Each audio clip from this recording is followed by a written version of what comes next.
আমি তো এখনও আশাবাদী যে পারা যাবে ইনশাআল্লাহ। অভিজ্ঞতা তো সকলে নিয়ে আসে না, অভিজ্ঞতা তো তৈরি হয়। অভিজ্ঞতার অবস্থায় পড়লে অভিজ্ঞতা তৈরি হয়, এবং তারা যদি সঠিক পথে চলতে পারবেন, যদি এটা আমরা নিশ্চিত করতে পারি, এবং তাদের যদি মনোভাব সঠিক থাকে, তাহলে তারা সফল হবেন, 100% সফল হবেন ইনশাআল্লাহ।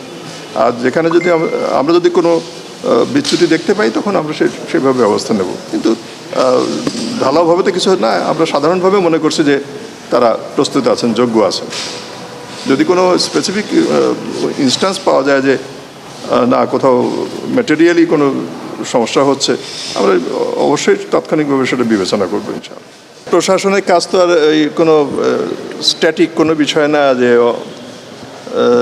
অঙ্ক করে হয়। এক একটা অবস্থা তৈরি হয়, এক একটা ঘটনা থাকে, সেই ঘটনা অনুযায়ী তারা কাজ করে থাকে। আর মাঠ পর্যায়ে প্রশাসনের জেলা প্রশাসক যারা আছেন, তারা তো রিটার্নিং অফিসার হিসেবে কাজ করছেন। আপনারা জানেন যে রিটার্নিং অফিসারের প্রথম দিকের যে কাজ থাকে, তার মধ্যে একটা মনোনয়নপত্র গ্রহণ এবং সেটা বাছাই করা, সেই কাজটা হয়ে গেছে। কোথাও কোথাও কোনো ক্যান্ডিডেট অথবা তাদের পক্ষ অথবা অন্য পক্ষ কেউ সংক্ষুব্ধ আছেন, সেটা আইন অনুযায়ী সেটার ব্যবস্থা হচ্ছে। অ্যাপিলের প্রক্রিয়া এই মুহূর্তে চলছে। অ্যাপিল আগামী আজকেও অ্যাপিলের আবেদনগুলি জমা হচ্ছে। এরপরে নির্বাচন কমিশন সেগুলি তারা বিবেচনা করবে, আপিল নিষ্পত্তি করবেন।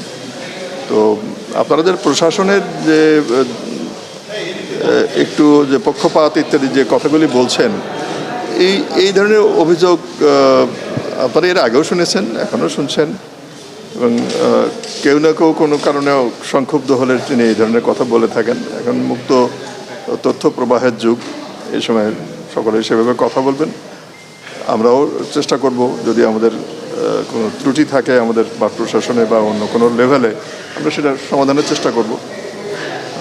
প্রত্যেকটা কেসই মেরিটের ভিত্তিতে আমরা সিদ্ধান্ত নেব।